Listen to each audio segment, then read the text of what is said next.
بسم الله الرحمن الرحيم. الحمد لله رب العالمين، والصلاة والسلام على نبينا محمد وعلى آله وصحبه أجمعين، أما بعد. مشاهدي الأكارم، أهلا وسهلا ومرحبا بكم في حلقة جديدة من برنامجكم رسالة سلام. لا زلنا نتحدث عن ما يحبه النبي صلى الله عليه وآله وسلم، وذكرنا أنه يحب زوجاته، فبدأنا بخديجة، ثم مررنا بأبي بكر وعمر وعثمان وعلي، ثم رجعنا إلى الزوجات وهن عائشة وزينب وحفصة وأم سلمة وغيرهن من النساء. كان يحب عائشة ويميزها بالحب عن غيرها. تحدثنا عن هذا، وامتدادا لهذا الحب نذكر أيضا بعض الصحابة الذين كان يحبهم النبي صلى الله عليه وآله وسلم. طبعا حب الصحابة من الإيمان بلا شك ولا ريب. من أحبهم فقد أحبه الله، ومن بغضهم فقد أبغضه الله، لأن الصحابة رضوان الله عليهم هم الذين نقلوا لنا هذا الدين، ونشروا هذا الدين في أنحاء العالم، وجاهدوا من أجله، وحموا رسوله صلى الله عليه وسلم، وقاتلوا دونه وقتلوا بين يديه، فرضي الله عنهم وأرضاهم. وقد زكاهم الله عز وجل بقوله: والسابقون الأولون من المهاجرين والأنصار والذين اتبعوهم بإحسان رضي الله عنهم ورضي الله عنهم رضي الله عنهم آية سورة التوبة. أيضا يقول النبي صلى الله عليه وسلم في فضل الصحابة الأحاديث المشهورة المعروفة: لا تسبوا أصحابي، فلو أن أحدهم أنفق فلو أن أحدكم أنفق مثل أحد ذهبا ما بلغ مد أحدهم ولا نصيفه. هذا الحديث صحيح. لو أن أحدا أنفق مثل جبل أحد. جبل أحد جبل كبير ضخم، مساحته 7 كيلو في 4 كيلو، 7 كيلو في 4 كيلو، فليس سهل. فالجبل جدا ضخم ومجموعة سلسلة جبال. هذا الجبل سبحان الله ورد فيه حديث صحيح أنه من جبال الجنة، جبل أحد من جبال الجنة. فلو أحد أنفق في الكثرة مثل هذا الجبل الضخم الكبير ذهبا، ما استطاع أن يلحق بفضل الصحابة، ما استطاع أن يصل إلى مكانة الصحابة رضوان الله تبارك وتعالى عليهم.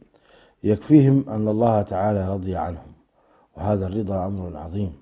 أن يرضى الله سبحانه وتعالى عن العبد فهو لا شك قد وصل وبلغ مبلغا عظيما. من هنا والصحابة أيضا يتفاوتون في الفضل فيما بينهم، فأفضلهم بلا شك ولا نزاع أبو بكر الصديق، ثم عمر، ثم عثمان، ثم علي. هكذا هذا منهج أهل السنة والجماعة. أحيانا يقفون عند عثمان ولا يذكرون علي رضي الله عنه وأرضاه، وأحيانا يذكر علي بن أبي طالب. فالأمة مجمعة على هذا، على فضل أبو بكر الصديق، ثم عمر بن الخطاب، ثم عثمان بن عفان، وعلي بن أبي طالب. والصحابة رضوان الله عليهم بقسميهم المهاجرين والأنصار كلهم عدول، وروايتهم عند أهل العلم مقبولة، لأن الله تبارك وتعالى زكاهم، فليس فيهم أحد يطعن فيه. وما جاءنا اليوم من المستشرقين وغيرهم من العلمانيين ممن يطعن في بعض الصحابة كأبي هريرة رضي الله تعالى عنه وأرضاه، هذا ناتج عن حقد عظيم في قلوبهم ضد الإسلام، ولأنهم لا يريدون نشر الإسلام وتعاليمه، وهيهات هيهات فيما يفعلون. فإن هذا الدين محفوظ، ومن حفظ الله عز وجل له أن يحفظ رواته أيضا، وأن يحفظ هذا العلم في قلوب العلماء، ولا يزال هذا العلم ينتشر، وهؤلاء العلمانيين والمستشرقين يكونون أقزاما أمام هذا العلم العظيم. ومنهم أيضا من تطاول على صحيح البخاري وصحيح مسلم والكتب الصحاح، وهذا كله يعود مع الأسف إلى شن حرب عشواء على كتاب الله وعلى سنة رسول الله صلى الله عليه وسلم، ليبقى الناس جهالا ضالين لا يتبعون الحق وإنما يكونون تائهين. فمن هنا جاء ممن يطعن في صحيح البخاري. وصحيح البخاري مليء بالأحاديث، أكثر وأكثر من 2500 حديث موجودة في صحيح البخاري، ومنها روايات كثيرة عن أبي هريرة رضي الله تعالى عنه وأرضاه وعن عائشة، هؤلاء الذين يطعنون في الصحابة رضوان الله عليهم في عائشة فيتهمونها زورا وبهتانا، وفي أبي هريرة رضي الله تعالى عنه وأرضاه لأنه روى أكثر من 5000 حديث من في رسول الله صلى الله عليه وآله وسلم، فنقل علما عظيما، علما جما عملت به الأمة، وهذا يغيظهم ويقهرهم ويغضبهم أن الأمة الإسلامية تعمل بسنة نبيها صلى الله عليه وآله وسلم. ألا فرضي الله عن الصحابة الكرام ورفع الله قدرهم وأبقى سيرتهم وسيرهم إلى قيام الساعة. نحن بيننا وبين الصحابة الكرام فاصل أكثر من 1400 سنة، ولا تزال سيرهم تحفظ في الكتب، بل وتحفظ في أجهزة الإلكترونيات اليوم موجودة. وهؤلاء العلماء وطلاب العلم ممن اختارهم الله عز وجل في هذا الزمن لإنزال هذه الكتب في الأجهزة الإلكترونية من أجل أن يستفيد الناس منها. أيضا هذا من حفظ الله، وهو اختيار، ويخلق ربك ما يشاء ويختار، فيختار الله عز وجل هؤلاء المهندسين والتقنيين وطلاب العلم الذين قاموا بحصر سير الصحابة وتراجمهم وأنزلوها في الكتب. لا شك أنهم داخلين في نصرة هذا الدين، فرضي الله عنهم وجزاهم وبارك فيهم. إذن هذا الدين إخواني في الله هو محمي بحفظ الله عز وجل، لأن الله تعالى يقول إنا نحن نزلنا الذكر وإنا له لحافظون. فمن حفظ الله حفظ سنته، ومن حفظ سنته حفظ سير الصحابة رضوان الله عليهم وحفظا. ولذلك الحمد لله الأمة لا يكاد يمر عليها 100 عام إلا ويبعث الله عز وجل لها من يجدد لها دينها. فالحمد لله في عصرنا الحاضر جدد الله عز وجل هذا الدين بالشيخ عبد العزيز بن باز ومحمد بن عثيمين والشيخ الألباني والشيخ عبد الله الجبرين رحمه الله، الشيخ الجبرين، وغيرهم من الأئمة في العالم كيوسف القرضاوي والشيخ محمد الددو وغيرهم. كل هؤلاء في أنحاء العالم رفعوا هذا الدين ودافعوا عنه وكتبوا، سواء اختلفنا معهم في بعض المسائل أو لم نختلف، إلا أنهم علماء أجلاء فضلاء كتبوا جزاهم الله خير بقلوبهم ودافعوا عن هذا الدين بدون هواء وبدون انحياز لأحد، فبارك الله فيهم ونفع الله بعلمهم وختم لهم بخير. أقول مشاهدي الأكارم أن الصحابة رضوان الله عليهم ليسوا في مرتبة سواء، فكان النبي عليه الصلاة والسلام يحب بعضا منهم، وإن كان في الجملة هم محبوبين لدى رسول الله صلى الله عليه وسلم، لأن الحب في الله والبغض في الله من أوثق عرى الإسلام. والمؤمن يحب بقدر إيمانه ويبغض بقدر معصيته وبعده عن طاعة الله، فهذا الحب الأصل واجب. لكن هناك قدر زائد عن المحبة، وهو الميل العاطفي والارتياح التام، فأنت قد ترتاح لشخص ولا ترتاح لآخر، هذا الارتياح هو علامة الحب، والإعجاب أيضا علامة الحب، وكذلك الأنس علامة الحب. فالنبي عليه الصلاة والسلام كان يحب من هذا النوع بعضا من الصحابة رضي الله تبارك وتعالى عليهم أجمعين، ومنهم معاذ بن جبل رضي الله عنه وأرضاه. فعن أبي عبد الرحمن الحبلي عن الصنابحي عن معاذ بن جبل رضي الله تعالى عنه أن رسول الله صلى الله عليه وسلم أخذ بيده وقال: يا معاذ، والله إني لأحبك، والله إني لأحبك مرتين. فلا تدعن في دبر كل صلاة أن تقول اللهم أعني على ذكرك وشكرك وحسن عبادتك. هذا الحديث عظيم، أخرجه الإمام أبو داود والإمام النسائي وصححه الإمام الألباني. هذا الأخير الألباني من أئمتنا ومن عصرنا، جمعنا الله به في دار كرامته. نعم. والإمام أبو داود أحد الرواة، أحد الأئمة من أصحاب الكتب الستة. الكتب الستة تعرفونها هي كتاب الإمام البخاري، صحيح الإمام البخاري، الجامع المسند الجامع المسند الصحيح من أقوال رسول الله صلى الله عليه وسلم وأفعاله، هذا اسم صحيح البخاري.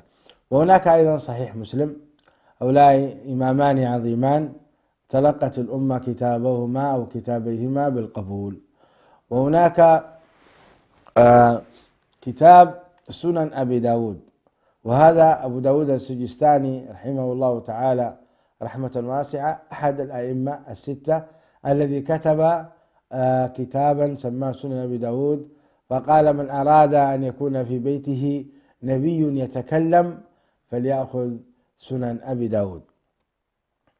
هذا هو كتاب أبو داود. وهذا أبو داود رحمه الله رحمة واسعة أحد الأئمة الذين كتبوا هذا الكتاب، من أقوى الكتب التي تهتم بالأحكام، من أقوى الكتب التي تهتم بالأحكام الفقهية، وقد انبرى لها مجموعة من أهل العلم ليضيفوا على هذا الكتاب وليحققوه وليجتهدوا فيه.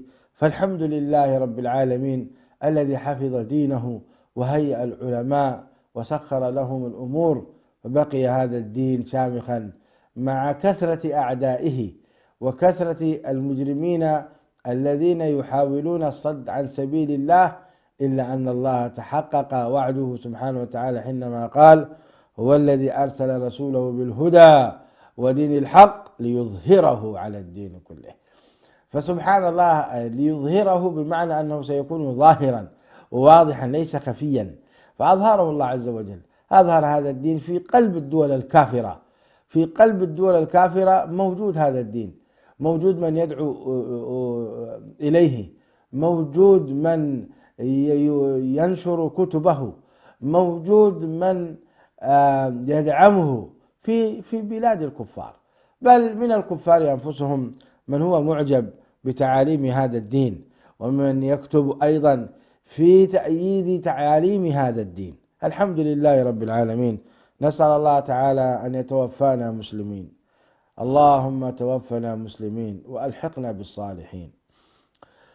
إذن هذا الحديث العظيم رواه الإمام أبو داود وصححه الألباني. يقول النبي عليه الصلاة والسلام فيه يا معاذ، الله، وانظروا إلى هذا الأسلوب النبوي الكريم حينما ينادي بالاسم. أنت حينما يناديك شخص في مرتبة رسول الله صلى الله عليه وسلم أو عالم من العلماء أو أمير من الأمراء، فيقول لك يا فلان باسمك الذي سماك به أبوك وأمك، فتفرح، لأن النداء بالاسم حقيقة يفرح الإنسان، حتى أن روح الإنسان حينما تصعد إلى الله عز وجل وتكون طيبة الريح، الله نسأل الله أن تكون أرواحنا طيبة، تمر طيبة الريح والملائكة تسأل روح من هذه، روح من هذه، فيقولون روح فلان ابن فلان باسمك الذي أنت تحب أن تنادى به. فالاسم الحقيقة الذي يسمونك بأبوك وأمك حينما يناديك شخص فتقول له لبيك، إذا قال لك يا برهان فتقول لبيك، يا سلام. هذا يا ليت النبي عليه السلام كنا معه فينادينا يا برهان، لو قلت له لبيك يا رسول الله وسعديك. يا معاذ والله إني لأحبك، والله إني لأحبك، كررها مرتين النبي عليه الصلاة والسلام. تخيل أن يقول لك الرسول عليه الصلاة والسلام هذا الكلام: يا فلان والله إني لأحبك. وانظروا، من أحب النبي عليه الصلاة والسلام شخصا أين تتوقعون سيكون؟ بلا شك أن هذا يعني يبشر بالجنة. لا يمكن النبي عليه الصلاة والسلام يحب رجلا يبغضه الله عز وجل ويكون مكانه في جهنم وبئس المصير، لا يمكن هذا. نعم، ولذلك النبي عليه الصلاة والسلام لا يقول هذا الكلام ولا يحب ولا يميل قلبه إلا لمن كتب الله له الرضوان. ومعاذ بن جبل، من هو معاذ بن جبل؟ سنمر على بعض ترجمته رضي الله تعالى عنه وارضاه. لكن أيضا في الأسلوب، لما تقول لأحد والله يا فلان والله إني أحبك، والله إني أحبك، يعني تخيل كيف سيكون سمعه وقلبه تجاهك. سيرعن لك وسوف يذعن لك، ويكون قلبه حاضر وأذنه حاضرة، ويستمع إليك لكل ما تقوله.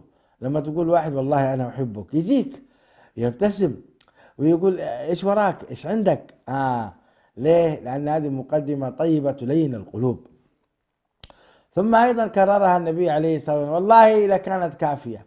مرة واحدة كانت كافية، قال والله إني لأحبك، كانت كافية. ولكن كررها النبي عليه الصلاة والسلام: والله إني لأحبك، والله إني لأحبك. أيضا هنا في لام التأكيد في اللغة العربية، لما يقول والله إني أحبك يختلف عن والله إني لا أحبك. هذا لام التأكيد تؤكد هذا الحب.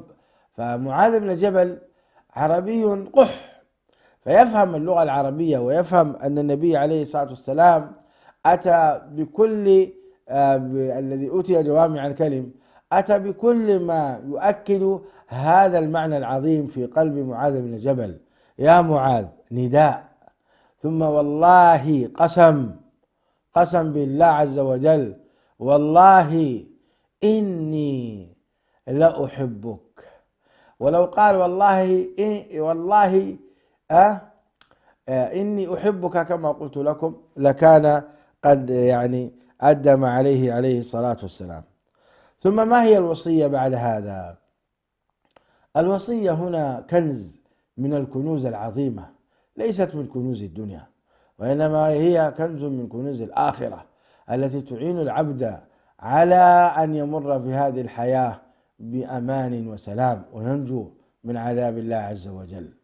فليس هناك أمر من الدنيا، ولم يقل له سأعطيك كذا وكذا أو سأمنحك كذا وكذا، وإنما قال له: فلا تدعن دبر كل صلاة، فلا تدعن في دبر كل صلاة أن تقول اللهم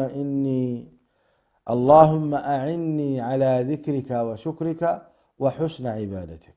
اللهم أعني على ذكرك وشكرك وحسن عبادتك. هذا الحديث العظيم وهذه الوصية العظيمة تدلنا على أن العبد ضعيف إذا لم يكن له عون من الله سبحانه وتعالى. فأول ما يجني عليه اجتهاده، أول ما يجني على العبد اجتهاده مشاهدي الأكارم.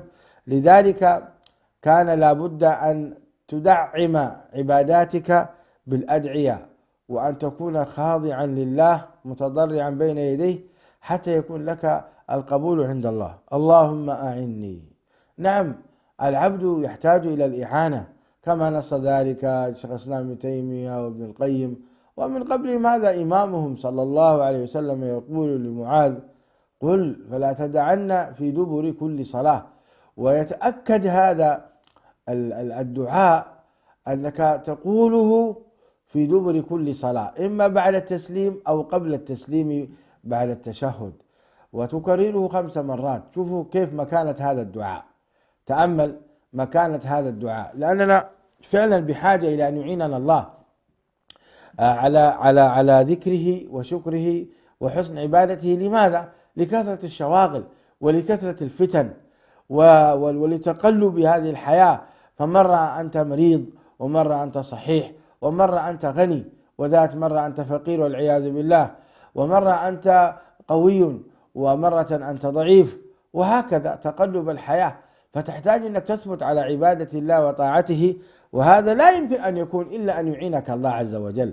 من هنا كان أهمية هذا الدعاء أن تكرره في اليوم 5 مرات: اللهم أعني على ذكرك وشكرك وحسن عبادتك. يا سلام، أعني على ذكرك. ذكر الله عز وجل هو أفضل الأمور على الإطلاق، كما ذكر ذلك النبي صلى الله عليه وسلم. فيحتاج الإنسان أن يكون ذاكرا لله، ذاكرا كثير الذكر. مشاهدينا الأكارم، الذكر هنا مفتوح. كم مرة نذكر الله عز وجل؟ هل يكفي الصلوات الخمس؟ هل تكفي السنن والرواتب؟ وهل هذا يعتبر من الذكر؟ هناك الذكر المطلق الذي هو أن تطلق لسانك وتقول سبحان الله والحمد لله ولا إله إلا الله أكبر. وهناك الذكر المقيد الذي هو مثل الصلوات الخمس والسنن الرواتب وقيام الليل.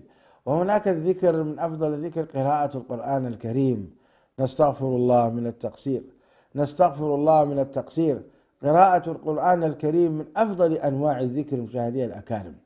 ولكن ثمة آية في كتاب الله عز وجل تنص على أن الذكر مفتوح. قدر ما تستطيع أن تذكر الله عز وجل فاذكر. قال الله سبحانه وتعالى: يا أيها الذين آمنوا اذكروا الله ذكرا كثيرا. اذكروا الله ذكرا كثيرا. كم نذكر؟ كم عدد الذكر؟ غير محدد، كثير. فلو أنت ذكرت الله 100 مرة فمن ذكره 150 أفضل، فإذا ذكرت أنت 200 من ذكره 300 أفضل، وإذا أنت ذكرته 500 فمن ذكر الله 550 مثلا أفضل، وهكذا. فكل ما كان أكثر كل ما كان أفضل. فالذكر لله عز وجل مفتوح، ولذلك سبق المفردون. وكنت أعجب للشيخ عبد العزيز بن باز رحمه الله تعالى كيف هو ذاكرا لله بشكل عجيب. ما رأيت في حياتي رجلا كثير الذكر لا يغفل عن ذكر الله عز وجل أبدا، إلا أن ينام أو يأكل. حتى أثناء الأكل أيضا هو ذاكر لله، فيقول سبحان الله والحمد لله ولا إله إلا والله أكبر. حتى أثناء السؤال، حتى أثناء العلم، القراءة عليه لا يستمع إلى القراءة الشيخ ابن باز وهو ذاكر لله، سبحان الله والحمد لله ولا إله إلا والله أكبر، أكثر ما يذكر، ثم يقول لا حول ولا قوة. شيء عجيب، فضل من الله. والله من كان أكثر وقته في ذكر الله هذا الرجل موفق ومحبوب. يعني في الذكر أجر عظيم وفضل كبير. يعني الدرس ليس الدرس للذكر، لكن النبي عليه الصلاة والسلام: اللهم أعني على ذكرك. ذكر الله عز وجل مشاهدي الأكارم والله لا يوفق له أي أحد. يعني نحن نغفل وهو موازينه مثقلة عند الله عز وجل يوم القيامة. لا إله إلا الله وحده لا شريك له الملك وله الحمد وهو على كل شيء قدير. 100 مرة كتبت له 100 حسنة، ومحيت عنه 100 سيئة، وكان في حرز من الشيطان، ولم يأتي أحد يوم القيامة أفضل مما قال. الذكر يا جماعة شأنه عظيم، شأنه عظيم. على كل حال الشيخ ابن باز فاز بها رحمه الله رحمة واسعة، وفاز أيضا الذاكرين الله كثيرا والذاكرات. العجيب مشاهدي الأكارم أنك تجد هذه العبادة في العجائز وكبار السن من العوام. تجد مصبحته في يده ودائم التسبيح، سبحان الله الحمد لله سبحان الله، دائم التسبيح. كنت أدخل على أمي ألقى معها رحمها الله كتاب اسمه حصن المسلم، رحم الله من ألفه، وكلهم موتى. كانت أمي هذا الكتاب والله ما أدخل عليها مساء أو صباحا، إما كتاب الله عز وجل وإما هذا كتاب حصن المسلم، تفتحه هكذا وتقرأ. رحم الله الجميع، رحم الله الجميع. على كل حال قال عليه الصلاة والسلام: اللهم أعني على ذكرك وشكرك، والشكر وما أدراكم ما الشكر، لا إله إلا الله. مشاهدينا الكرام، فاصل ونواصل شرح حديث النبي عليه الصلاة والسلام، فابقوا معنا. السلام عليكم ورحمة الله وبركاته. عدنا إليكم والعود أحمد. كنا نقول أعني على ذكرك وشكرك وحسن عبادتك، هذا نص حديث النبي عليه الصلاة والسلام. وشكرك أيضا، الشكر من أهم الأمور. من لا يشكر الناس، لمن لا يشكر الله سبحانه وتعالى يغضب عليهم. فالله عز وجل يقول: لئن شكرتم لأزيدنكم، وبعدها قال: ولئن كفرتم إن عذابي لشديد. الله سبحانه وتعالى خلقنا من أجل الذكر والشكر، فله الحمد سبحانه وتعالى وله الشكر. ولذلك أول كلمة بدأت في القرآن الكريم: الحمد لله رب العالمين، وهو الثناء على الله عز وجل بجميع المحامد كلها، هو المستحق سبحانه وتعالى. لذلك أوجب علينا سبحانه وتعالى أن نشكره، وشرع لنا الشرائع من أجل شكره. والشكر مشاهدي الأكارم فيه 3 أركان: أن تعتقد بقلبك أن هذه النعمة من الله، أن تثني بها على الله عز وجل بلسانك، وأن تعمل في طاعة الله.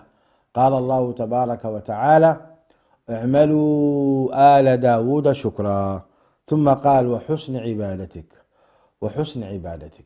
هنا الحقيقة يعني كلام مهم جدا حول أداء العبادة كما يحبها الله سبحانه وتعالى. وحسن عبادتك، كثير من الناس لا يؤدي العبادة بالإحسان، لا يؤديها كما يحبها الله عز وجل، فتجده متخبط في وضوئه، لا يتوضأ كما توضأ النبي عليه الصلاة والسلام، إما جهلا وإما كسلا. وكذلك إذا صلى سرعان ما يقضي الصلاة، فتجده ينقرها كنقر الديك سريعا، تك تك تك وينتهي منها. هذا ليس حقيقة من العبادة التي يحبها الله سبحانه وتعالى ويرضاها. وكذلك الذين يذهبون إلى العمرة لأداء العمرة يتسابقون في من أدى العمرة سريعا، فيقول: أنا انتهيت سريعا، والآخر يقول: والله أنا تأخرت قليلا. مع العلم أن العمرة ينبغي أن تؤدى بهدوء وخشوع، ويقوم الإنسان بها بكافة أركانها وواجباتها وسننها حتى تؤدى على أكمل وجه. وأيضا في الحج الله عز وجل يقول سبحانه وتعالى: فلا رفث ولا فسوق ولا جدال في الحج.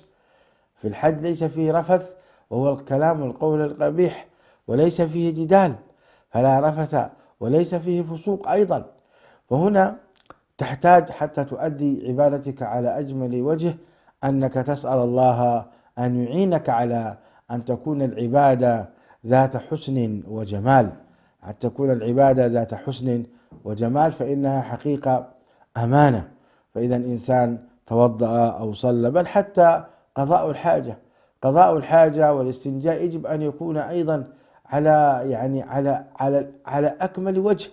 الإنسان بعض الناس يتعجل فلا يتطهر سريعا، وفي هذا وعيد شديد. مر النبي عليه الصلاة والسلام بقبرين فقال: إنهما ليعذبان، إنا لله وإنا إليه راجعون. نعوذ بالله من عذاب القبر، نعوذ بالله من عذاب القبر. مشاهدي الأكارم، نعوذ بالله من عذاب القبر. عذاب القبر غيب، ولكن الله يطلع الغيب لمن يشاء، فأطلع هذا الغيب للنبي عليه الصلاة والسلام، مر على قبرين فسمع عذابهما، نسأل الله العافية والسلامة، فقال: إنهما ليعذبان وما يعذبان في كبير. ثم قال: بلى إنه لكبير، أما أحدهما فكان يمشي بالناس بالنميمة، وأما الآخر فكان لا يستبرئ من بوله.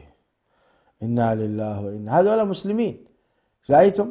يعني هذان الرجلان اللذان يعذبان في قبرهما مسلمان، وإلا لم يكن ليذكر النبي عليه الصلاة والسلام هذه الكبائر. وكان يستطيع الرجل صاحب النميمة أن يكف عن النميمة، وأن يتقي الله عز وجل في الإفساد بين المسلمين.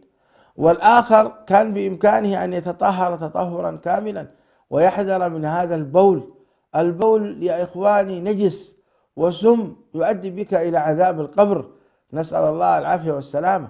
ولذلك احرص إذا دخلت دورات المياه أنك تستبرئ من بولك. ومعنى الاستبراء أنك تتخلص من كافة المخزون الموجود أعزكم الله في المثانة، فتخرج نقيا قد جف البول منك، ثم تتطهر إما ب7 حجارة أو تتطهر بالماء، والماء أفضل. فانظروا إخواني كيف أن الإنسان يغفل عن هذه الأمور. بعض الناس يبول ثم يمشي من دون أن يعني يغسل مذاكيره، بدون أن يغسل فرجه، وكذلك بعض النسوة يتعجلن في ذلك. هذا خطر كبير، خطر كبير، فيه عذاب في القبر، نسأل الله العافية والسلامة. لذلك الحذر الحذر إخواني. إذن حتى تؤدي عبادتك على أكمل وجه تحتاج أن يعينك الله عز وجل، ومن إعانة الله عز وجل لك أن يعلمك ويفقهك. من يريد الله به خيرا يفقهه في الدين. هنا هذا هو المعنى الصحيح، أنك تعبد الله على بصيرة، وتعبده كما هو يريد وكما هو يحب، لا أن تعبده كما أنت تريد وكما أنت ترغب، لا، بل تعبده كما هو يحب سبحانه وتعالى ويريد. ولذلك قل إن كنتم تحبون الله فاتبعوني يحببكم الله ويغفر لكم ذنوبكم. هذا الكلام وجهه النبي عليه الصلاة والسلام لمعاذ بن جبل. معاذ بن جبل، وما أدراكم من هو معاذ؟ معاذ بن جبل مشاهدي الأكارم هو أحد علماء الصحابة وأحد فقهائها، من أهل الفضل ومن أهل المكانة والقدرة. فأحب أن أقرأ عليكم بعضا من سيره التي وردت في كتب العلماء. فيعني من سير هذا الصحابي الجليل رضي الله عنه وأرضاه، ذكره الذهبي رحمه الله في سير أعلام النبلاء. يقول معاذ بن جبل أبو عمرو بن أوس بن عائذ بن عدي بن كعب بن عمرو بن أدي ابن سعد بن علي بن أسد بن الساردة بن يزيد بن جسم بن الخزرج، وهو طبعا خزرجي رضي الله تعالى عنه وأرضاه. انظروا ماذا يقول عنه الإمام الذهبي: السيد الإمام أبو عبد الرحمن الأنصاري الخزرجي المدني البدري، شهد العقبة شابا أمرد، وله عدة أحاديث. طبعا هذا الصحابي الجليل رضي الله عنه وارضاه ليس من المكثرين في الأحاديث، إلا أنه روى عنه، انظروا من روى عنه: روى عنه ابن عمر وابن عباس وجابر وأنس وأبو أمامة وأبو ثعلبة الخشني ومالك بن بخار وأبو مسلم الخولاني وعبد الرحمن بن غنم وجنادة بن أبي أمية وأبو بحيرة عبد الله بن قيس وغيرهم رووا عن هذا الصحابي الجليل. روى أبو إسحاق السبيعي عن عمرو بن ميمون عن معاذ بن جبل قال: كنت رديف رسول الله صلى الله عليه وسلم على حمار يقال له عفير. وهذا الحديث تعرفون أن من أقوى الأحاديث في التوحيد، هو حديث معاذ بن جبل لما قال النبي عليه الصلاة والسلام: يا معاذ، هل تعلم حق الله على العباد وحق العباد على الله؟ الحديث معروف ومشهور، فالذي رواه هذا الحديث العظيم هو معاذ بن جبل. انظروا كيف خصه النبي صلى الله عليه وسلم بهذا العلم. أما أمه فهي هند بنت سهيل من بني رفاعة، ثم من جهينة، من قبيلة جهينة، ولأمه ولد من الجد ابن قيس. طبعا الجد ابن قيس أيضا له موقف رضي الله عنه وأرضاه، وهذا كان منافقا ثم أتاب وأسلم وحسن إسلام. الجد بن قيس معروف، نزلت فيه آيات في كتاب الله عز وجل. روى الواقدي عن رجاله أن معاذا شهد بدرا وله 20 سنة أو 21 سنة.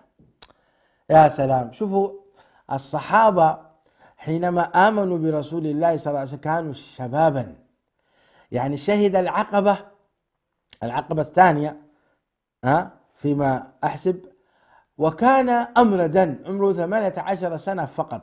معاذ بن جبل دائما الشباب هم في المقدمة، ولذلك لأن قلوبهم صافية لا تحمل كبرا ولا حقدا ولا يخاف على شيء يخسره للتو هو بادي في الحياة. ولذلك هذا الصحابي الجليل شهد العقبة وبايع النبي صلى الله عليه وسلم وكان عمره 18 سنة، لم تنبت له ولا شعرة، كان أمرد رضي الله عنه وأرضاه.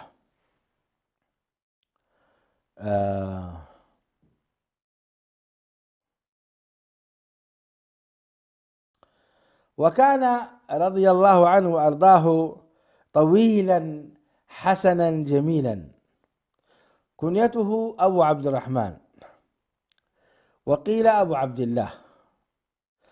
ومن أحدث وأجمل ما قيل فيه روى قتادة عن أنس قال: جمع القرآن على عهد رسول الله صلى الله عليه وسلم 4، الذين جمعوا القرآن كاملا في صدورهم وحفظوه 4، من هم؟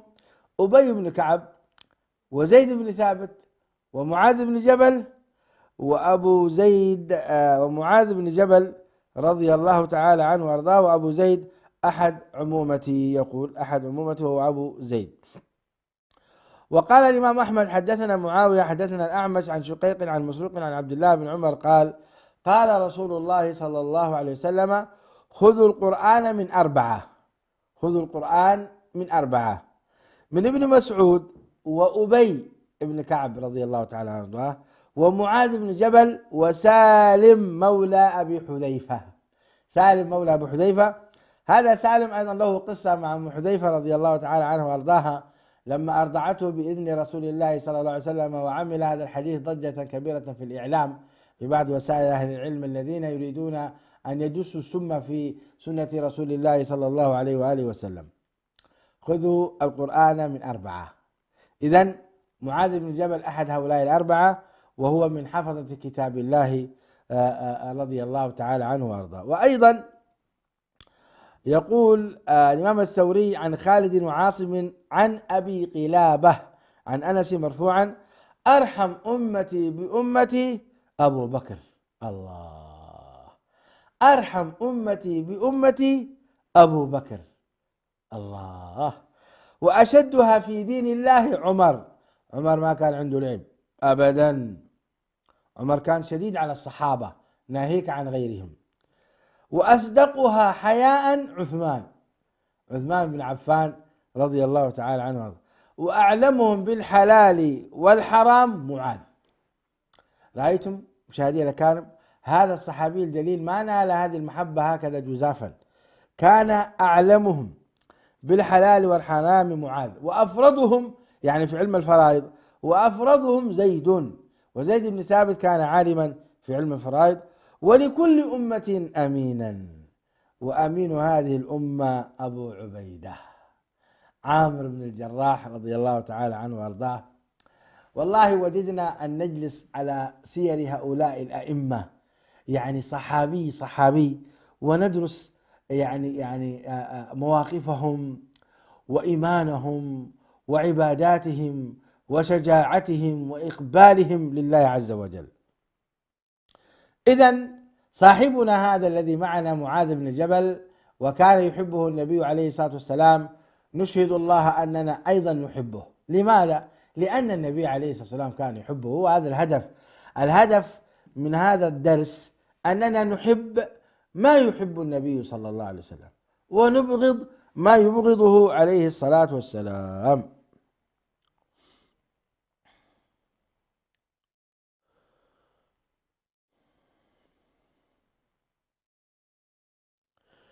وهناك مناقب كبيرة مشاهدي الأكارم.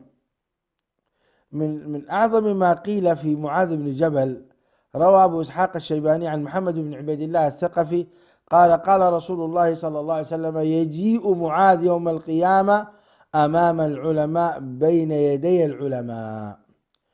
يجيء معاذ يوم القيامة أمام العلماء بين يدي العلماء. وإن كان إسناده ضعيف. نعم. وهناك حديث آخر: لما فتح رسول الله صلى الله عليه وسلم مكة استخلف عليها عتاب بن أسيد يصلي بهم، وخلف معاذا يقرئهم ويفقههم. يا سلام، وخلف معاذا يقرئهم ويفقههم. وهكذا معاذ بن جبل رضي الله تعالى عنه وأرضاه ذو مكانة عالية. وكان معاذ طبعا سفير النبي عليه الصلاة والسلام ورسوله إلى بلدان، وقد بعثه عليه الصلاة والسلام إلى اليمن. فعن محمد بن عبد الله بن عبيد الله عن الحارث بن عمرو الثقفي قال: أخبرنا أصحابنا أن معاذا قال: لما بعثني النبي صلى الله عليه وسلم إلى اليمن قال لي: كيف تقضي إن عرض قضاء؟ قال: قلت: أقضي بما في كتاب الله، فإن لم يكن فبما قضى به رسول الله صلى الله عليه وسلم.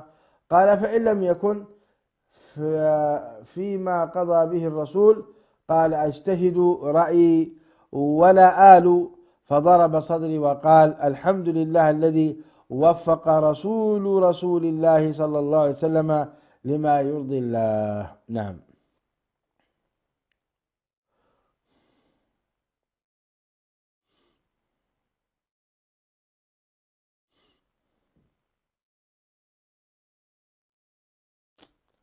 الله. وهنا حديث عظيم أيضا رواه الإمام الذهبي عن أبو اليمان، ويذكره يقول أن معاذ بن جبل لما بعثه النبي صلى الله عليه وسلم إلى اليمن خرج يوصيه، ومعاذ راكب، ورسول الله صلى الله عليه وسلم يمشي تحت راحلته. فلما فرغ الله. وهذا يا إخواني من السنة، أنك إذا جئت تودع شخصا أنك تودعه حتى مركوبه، وإن استطعت أن تمشي مع مركبته أيضا مسافة فهي من السنة النبوية. انظروا اليوم معاذ يسافر إلى اليمن، ومعاذ راكب إما على فرس أو على جمل أيا كان من الدواب، والنبي عليه الصلاة والسلام يمشي ويوصيه. اسمعوا إلى هذه الوصية. فلما فرغ قال: يا معاذ، إنك عسى أن لا تلقاني بعد عامي هذا. الله. وهذا فيه نعي النبي عليه الصلاة والسلام بوفاته. ولعلك أن تمر بمسجدي وقبري. فبكى معاذا جشعا لفراق رسول الله صلى الله عليه وسلم، أو جشعا لفراق رسول الله صلى الله عليه وسلم. قال: لا تبكي يا معاذ، أو إن البكاء من الشيطان. لا تبكي يا معاذ، أو إن البكاء من الشيطان. لعل معاذ هنا يعني انتحب واشتد في بكائه رضي الله تعالى عنه وأرضاه. وهكذا هذه مقتطفات من سير هذا الصحابي الجليل رضي الله تعالى عنه وأرضاه. معاذ بن جبل أوصاه النبي صلى الله عليه وسلم بهذه الوصية العظيمة، وتحدثنا عنها حديثا كثيرا. إذن نسأل الله تعالى أن يجمعنا بالصحابة الكرام في الجنة، ويجمعنا بمعاذ بن جبل، ويجمعنا بكل الأئمة والفضلاء الذين نقلوا عن معاذ رضي الله تعالى عنه وأرضاه. كنت أظن بقي من الوقت، وأردنا أن ندخل في رجل آخر يحبه النبي صلى الله عليه وسلم حبا عظيما أيضا، وهو الزبير بن العوام. لكن انتهى بنا الوقت. إن شاء الله الأسبوع القادم سنتحدث عن هذا الصحابي العجيب الزبير بن العوام. وما أدراكم من هو الزبير بن العوام. احرصوا على أن تجالسونا وتكونوا معنا في الحلقة القادمة إن شاء الله. أسأل الله تعالى لي ولكم التوفيق والسداد. أستودعكم الله الذي لا تضيع ودائعه، وأسأل الله تعالى أيضا أن يتجدد اللقاء بكم أنتم على خير. والسلام عليكم ورحمة الله وبركاته.